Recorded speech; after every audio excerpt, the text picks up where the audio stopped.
how did you do that though? Like, how did you take your passion and then figure out like, all right, I figured out how to do it. So like now let's turn that into a little business here and make a few million bucks. Like, Right. Well, yeah. I think it first comes down to, all right, what are you selling and where's your traffic, right?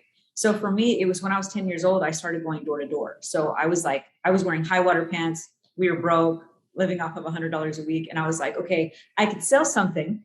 So let me go to the dollar store, and the dollar store used to give me everything for 50 cents.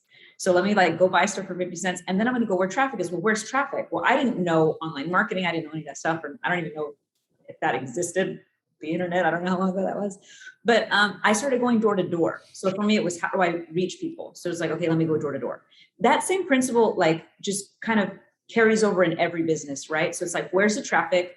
When you're, and then what are you selling? And then how do you find that perfect customer? So for me, it was, I was selling candles and random stuff. But as I got older, it was like, okay, music is all that I've ever done. So music is like my life. I never known anything else but music. And so it was where, how do I show musicians how I've made money? Because at first I didn't. I spent like 8 years, sleeping in my car in Motel 6s, on friends' couches. I've bathed in gas stations. I have like just, done the whole typical starving artist thing, and then discovered some things along the way that worked. And I discovered all the things that didn't work. And so by the time I started working with other artists, it was very easy to see what they were doing and go, okay, you know what you need to do? You just need to tweak these two things. And now you're going from homeless to making like 75 grand a year. And it's never like little, like it wasn't things that took, years and years and years. It was like, one of my best students literally was living with his grandma, made $1,500 his first week, doing shows, working with me. And that's not like a huge amount of money, but that's like, it's pretty good when you're living with your grandma and you don't have a job and all of a sudden you're able to make $1,500.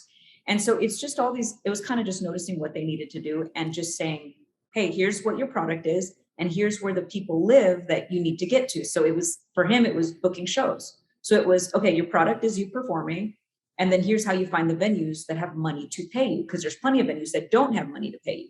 And there's plenty of people saying that you need to go like get famous on TikTok, yet there's all these people that have millions of followers on TikTok and are still broke.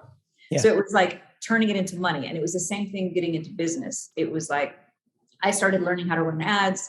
I started learning how to, and I've shared my story with you. When I learned how to run ads, I was living on a farm and I didn't have Wi-Fi.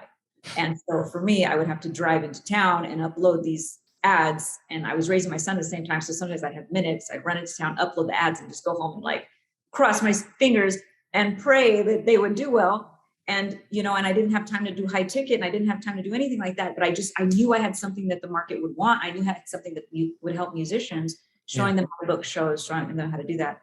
And then, did $1 million in sales on the book with like no Wi-Fi. And that was like, what just happened?